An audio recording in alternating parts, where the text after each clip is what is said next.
I mean, he's the most disingenuous man I've ever seen. And I want to tell you, my people will not believe him for a minute. Does anyone have any questions for Patty or for me? No? I have a question. No. Anybody? Die Musiklegende Cher hat gerade erupted, live und ungefiltert, und Donald Trump in einer glühenden Botschaft kritisiert, die keinen Raum für Zweifel lässt. Und das alles, nachdem die Lügen von Caroline Leavitt brutal aufgedeckt wurden. Was hat Cher gesagt? Und von welchen Lügen reden wir hier? Finden Sie, dass Cher zu weit gegangen ist, oder war es an der Zeit, dass es jemand sagt? 1. Wenn sie recht hatte. 0. Wenn sie die Grenze überschritten hat. Schauen wir uns an, was genau passiert ist. Denn dieser Vorfall hat selbst Trumps engste Vertraute schockiert.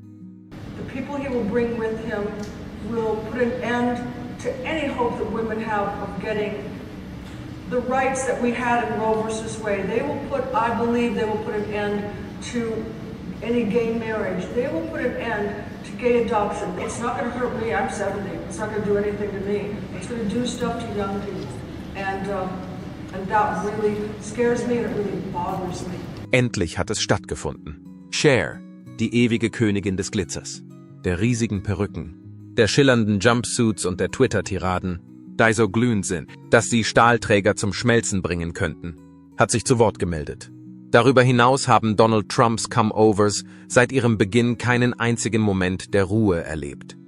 Trumps Ego brach in dem Moment, als sie ihren verbalen Flammenwerfer irgendwo in den Tiefen von Mar-a-Lago losließ, zusammen wie ein Gartenstuhl bei einem Sumo-Ringerkampf. Das Gewicht der öffentlichen Schande war so groß, dass man fast hören konnte, wie die Ziegelsteine unter dem intensiven Druck zerbrachen. Es besteht eine gute Chance, dass sein Bräunungsspray eine Klage wegen psychischer Probleme eingereicht hat. Cher hat nicht nur auf ihn zurückgeklatscht, Trumps zarter Stolz war das Ziel einer Glitzerbombe, die sie aus der Ferne explodieren ließ. You should go find another job whose interests you align with. You don't have to go home, but you can't stay here. I think Governor Walz unfortunately is living a sad existence after his devastating defeat on November 5th.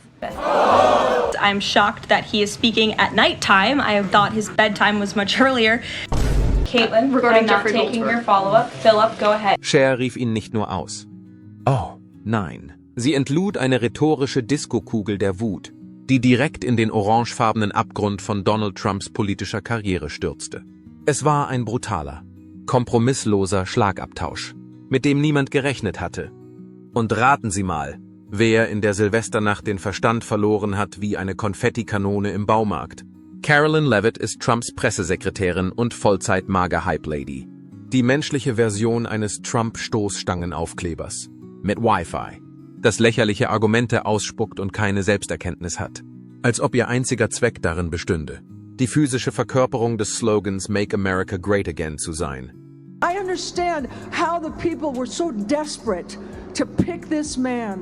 You know, this unbelievable narcissist who could change the face of our world if we let him. And the only thing that will save us. Wenn es Ihnen gefällt, abonnieren Sie es bitte. Caroline traf die Entscheidung, was bedeutete, dass sie zu jeder erreichbaren Fox-Filiale eilte. Sie versuchte, das amerikanische Volk davon zu überzeugen, dass die Person, die in diesem Fall als das wahre Opfer angesehen werden kann, nicht derjenige ist, der vertrauliche Informationen in seiner Sockenschublade gehortet hat, sondern vielmehr der unglückliche Donald Trump. Ja, das arme Baby Trump, über das soeben eine Frau in den 70ern auf grausame Weise gesprochen hat, die übrigens eine größere Fangemeinde und ein stärkeres Wi-Fi-Signal hat, als Caroline jemals zu ihren Lebzeiten erreichen könnte. Zweifellos war Carolines Ziel glasklar. Um die Aufmerksamkeit aller von der offensichtlichen Lächerlichkeit von Trumps Verhalten abzulenken, wird so getan, als sei er der wahre Märtyrer in dieser Situation. Der Schachzug ist ein Klassiker. I'm now regret giving a question to the Associated Press because I saw you were making a face at my previous answer. So what's going on? It took me about a minute and a half to think of 5 things I did last week. I do 5 things in about 10 minutes. And I think it's insulting that you're trying to test my knowledge of economics. Thank you. Seien wir also ehrlich. Cher ist in der Lage, Sonny Bono, Tyrannen auf Twitter und das ganze Jahrzehnt der 1980 Jahre zu ertragen. Sie hat das Aufkommen und den Niedergang von Musikmoden miterlebt, Modekatastrophen überlebt und mit einem untrüglichen Sinn für Stil und Humor gegen kulturelle Umwälzungen angekämpft. Sie war bei all diesen Gelegenheiten Zeugin. Ein Mann, der glaubt, dass Cola Light eine Art von Flüssigkeitszufuhr ist und dass die Rechtschreibprüfung eine Form von linker Propaganda ist, stellt für sie keine Bedrohung mehr dar. Das Ausmaß des Chaos, das sie erlebt hat, übersteigt alles, was Trump jemals begreifen könnte. Cher ist immer zur Stelle. Wenn sie dich sucht, ist es Donald? Oh, er war mit Verbrennungen übersät. Auf eine Art und Weise, die nur Cher bieten konnte, war sie verbrannt.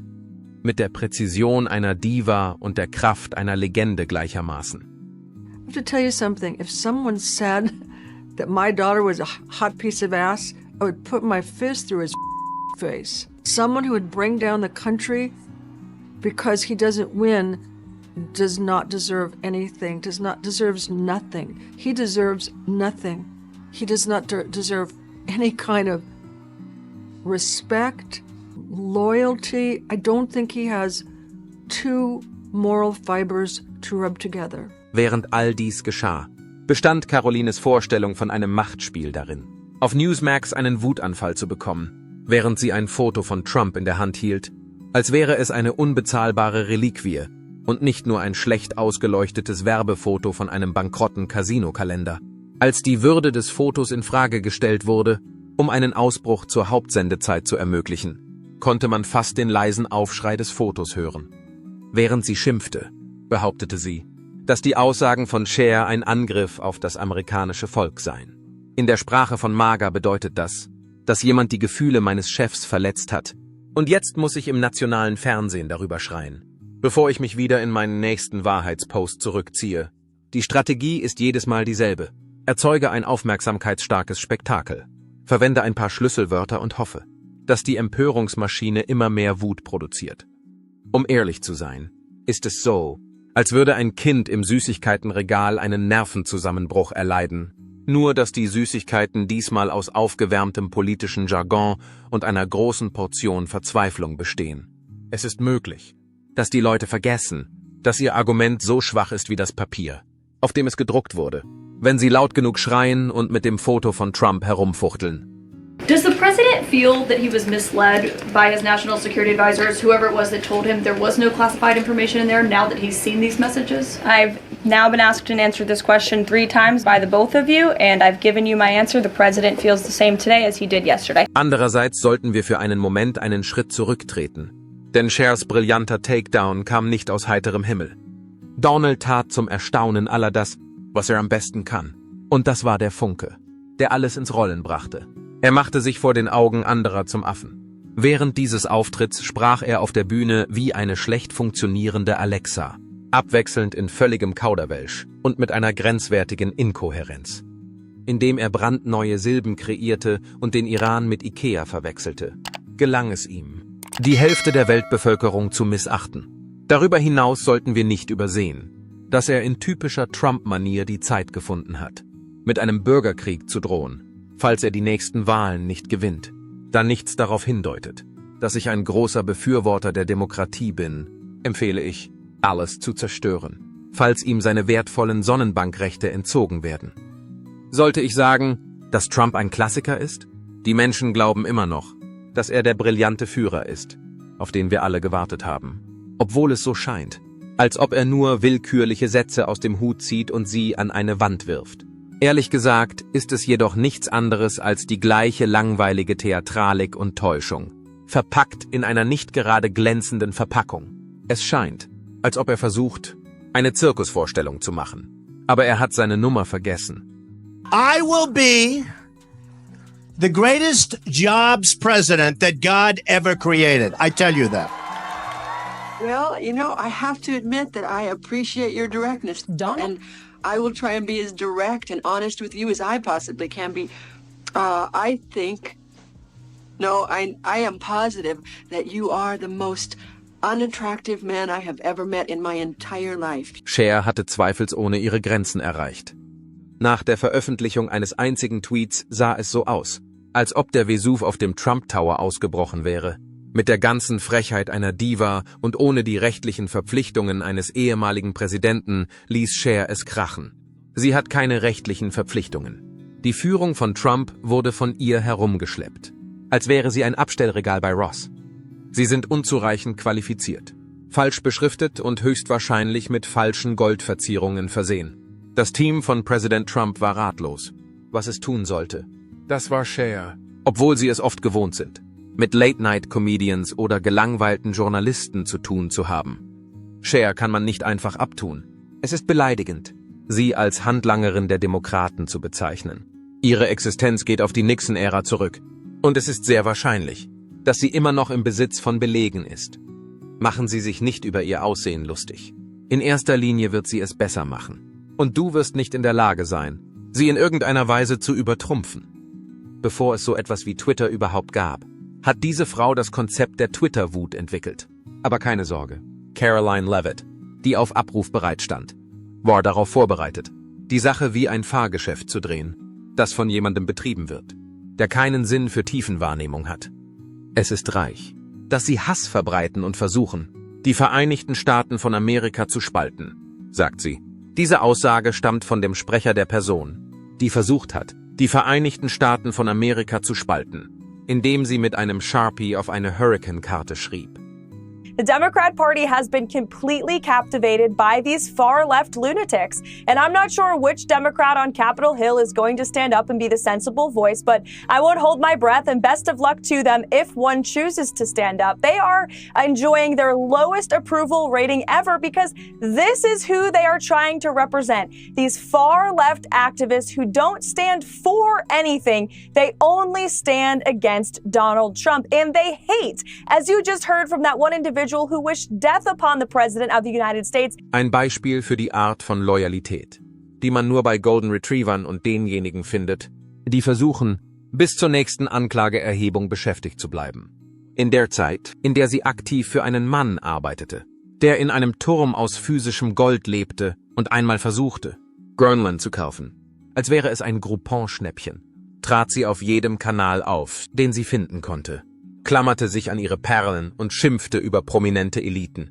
Die Rechtfertigung, die Caroline für Trump vorbrachte, war so seltsam, dass es fast unmöglich war zu glauben, dass sie dieselbe Person war, die zuvor behauptet hatte, Trump habe die Würde ins Weiße Haus zurückgebracht. Wie sieht es mit der Würde aus? Ist das der Zeitraum, auf den wir uns beziehen, als er eine Pressekonferenz neben einer mit einem Edding veränderten Landkarte abhielt, vorschlug, dass Menschen eine Desinfektionsspritze erhalten sollten und seine Frustration darüber twitterte, dass Toiletten nicht schnell genug gespült werden, trotz der Tatsache, dass er zweimal angeklagt und mehrmals verhaftet wurde und eher in einem Gerichtssaal als in einer Kirche landen wird. Glaubt Caroline, dass Donald Trump ein perfekter Halbgott ist, der vom Himmel geschickt zu sein scheint. Und wenn jemand wie Cher, die sich ihren Platz in der amerikanischen Kultur redlich verdient hat, ihn ausschimpft, verwandelt sich Caroline in eine schlecht funktionierende Wackelpuppe, die heftig nickt und murmelt, als hätte jemand gerade ihre Nagellacksammlung mit einem MAGA-Motiv angegriffen. Thanks to President Trump, Americans are seeing the first price relief in years. The last inflation report showed the first consumer price decline in years, a decrease in energy prices, and real average hourly wage growth. President Trump is delivering on his promises to lower costs for American families and businesses. Prescription drug prices are down. Last month's drop in prescription drugs prices was the largest ever recorded. And thanks to President Trump ending Joe Biden's reckless war on American energy, gasoline prices and energy prices are down as well. Währenddessen schaut Cher live zu, zu sehen, was passiert. Du brauchst keine Angst zu haben. Der Song Cher Doesn't Go Alone ist ein gutes Beispiel für Chers Bereitschaft zum Cosplay. Cher betritt jeden Raum mit jahrzehntelanger Erfahrung, nackter Ehrlichkeit und Null Toleranz für faschistisches Cosplay. Während er sich hinter seinen vergoldeten Ängsten versteckt und Fanfiction über sich selbst auf Truth Social postet, kommt Cher mit diesen Eigenschaften herein. Sie braucht weder einen Teleprompter noch einen Anwalt oder ein politisches Aktionskomitee. Sie hat nicht nur eine Plattform und eine Stimme, sondern auch die Art von Glaubwürdigkeit, die nur jemand haben kann, der sowohl die Musikindustrie als auch 10.000 Interviews überstanden hat, in denen Barbara Walters versucht hat, sie zum Weinen zu bringen. Auf der anderen Seite ist Trump im Besitz von Truth Social, einer Pyramide unbezahlter Anwaltskosten und einer Diät, die nur aus Wut und Chicken Tenders besteht. Überall, wo Trump sich nicht hintraut, ist Cher zur Stelle.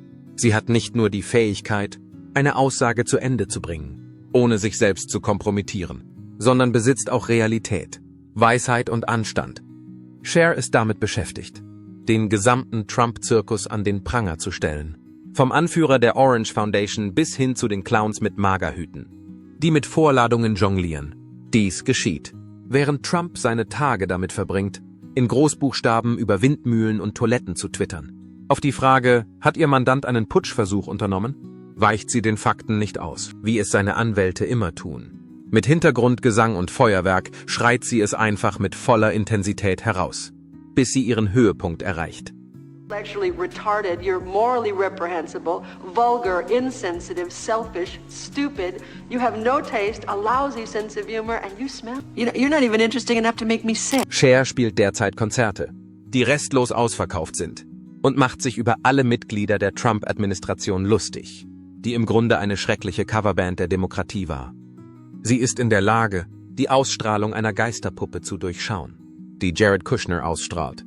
Kellyanne Conways augenzwinkernde Gaslicht-Performance und J.D. Vances verzweifelte Imitation einer empfindungsfähigen Flaggennadel. Und vergessen wir nicht Melania, die seit 4 Jahren in Morsezeichen blinzelt, in der Hoffnung, dass jemand, vielleicht sogar Cher, die Botschaften versteht. An dieser Stelle muss Cher nicht das 5. Gebet sprechen. Sie beschimpfen sie. Durch das Medium der Performancekunst verwandelt sie Trumps zerbrechliches Ego jedes Mal, wenn er den Mund aufmacht, um sich über Hexenjagden zu beschweren oder darüber, wie ungerecht es ist, dass die Leute ihn lesen wollen. Steht Cher da und hält ihm im übertragenen Sinne einen Spiegel und einen Thesaurus vor. Darüber hinaus ist sie mit jeder neuen Anklage, die veröffentlicht wird, der Konkurrenz bereits einen Schritt voraus. Ähnlich wie bei einem ihrer Platin-Songs. Sie hat sich selbst live gestreamt und lacht mit der Überschrift „Ich habe es dir gesagt". In the short time we've been together, you have demonstrated every loathsome characteristic of the male personality and even discovered a few new ones. You are physically repulsive, intellectually retarded, you're morally reprehensible, vulgar, insensitive, selfish, stupid, you have no taste, a lousy sense of humor, and you smell. Die Art von Frau, von der Trump sagt, dass es sie nicht gibt, ist die, die sie ist. Sie sind selbstbewusst. Revelos. Intelligenter also. Und sie sind nicht an seinem vergoldeten Mist interessiert. Da Cher keine Angst vor seiner Autorität, seiner Basis oder seiner stiefelleckenden Entourage hat, stellt sie die größte Gefahr für seinen sorgfältig ausgearbeiteten Traum dar, in dem jeder ihn entweder anbetet oder verklagt. Cher ist derzeit in Mode, weil sie wirklich etwas zum Ausdruck bringt, dass es wert ist, dass man ihr zuhört. Im Gegensatz zu Trump, der damit beschäftigt ist, über Wolken zu schimpfen und Kundgebungen mit Therapiesitzungen zu verwechseln. Trotz der Tatsache, dass sie ein echter Artikel ist, schon bevor Trump gelernt hat, wie man Kampagne buchstabiert, hat sie nicht das Bedürfnis, falsche Nachrichten zu verbreiten. Und in der großen musikalischen Halle der amerikanischen Instabilität ist Cher nicht nur die Hauptdarstellerin, sondern auch die Zugabe, die Trump nie hat kommen sehen. Sie hat mehr Präsidenten erlebt, als die meisten von uns Telefone haben. Und sie schafft es immer noch, schärfere Töne anzuschlagen als 99% der Kabelnachrichten. Nachdem sie Trump als das erkannt hatte, was er wirklich ist, ein unsicherer Hochstapler mit Megafon, traf sie die Entscheidung, dass sie ihn nicht mehr ertragen würde. Als ihre Kommentare Trump erreichten, waren sie laut, unerwünscht und zutiefst unvereinbar mit seiner Weltanschauung. Es war, als ob die Logik eine Person getroffen hätte, die es auf der Erde nie gegeben hat. And he lies. He tells something, and then you go back and you see what he said, and it seems like the truth both times. He's so terrific at lying. I've never seen anybody so good. Das Aufregendste aber ist, dass all dies während einer von Trumps Comeback-Wochen stattfand, in denen seine Mitarbeiter versuchten, ihn als Präsidenten erscheinen zu lassen, indem sie ihn mit Fahnen, älteren weißen Männern und Kid Rock umgaben. Es war das Letzte, was sie brauchten, um eine berühmte Figur aus der Popkultur zu haben, die Molotow-Bomben wirft, die aus Eyeliner und der Wahrheit bestehen. Dass Cher keine Angst vor Donald Trump hat, ist genau das, was ihn beunruhigt. Cher hat keine Angst vor ihm.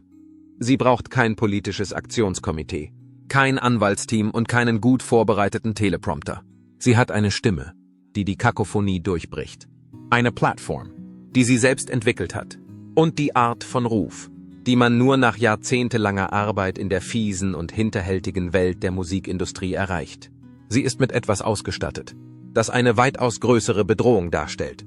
Sie hat an 10.000 Interviews teilgenommen, bei denen Barbara Walters versucht hat, sie zum Weinen zu bringen. Und sie ist aus jedem einzelnen von ihnen als Siegerin hervorgegangen. Während dieser Zeit hält sich Trump auf Truth Social auf, wo er zwischen den Bissen seiner mit Ressentiments gewürzten Chicken Tenders wütende Botschaften in Großbuchstaben schreibt. Die erste bringt die Wahrheit an die Macht, während die zweite die Macht verschlingt wie Honigsenf. Das, meine lieben Freunde, ist das, was wirklich zählt. Dies ist nicht nur eine weitere Prominentenfehde, sondern ein kultureller Brennpunkt. Da sich immer mehr Persönlichkeiten des öffentlichen Lebens weigern, zu schweigen, versucht Trumps Medienteam, die Auswirkungen einzudämmen. Wird Caroline Leavitt die Lügen ansprechen? Wird Trump Cher zurückschlagen? Oder ist dies der Beginn von etwas viel Größerem? Sagen Sie uns in den Kommentaren, sollten sich mehr Prominente wie Cher äußern? Leaken Sie dieses Video, wenn Sie die Wahrheit unterstützen. Und vergessen Sie nicht, es zu abonnieren, um weitere brisante Neuigkeiten zu erhalten, die Sie nicht in den Kabelnachrichten sehen werden.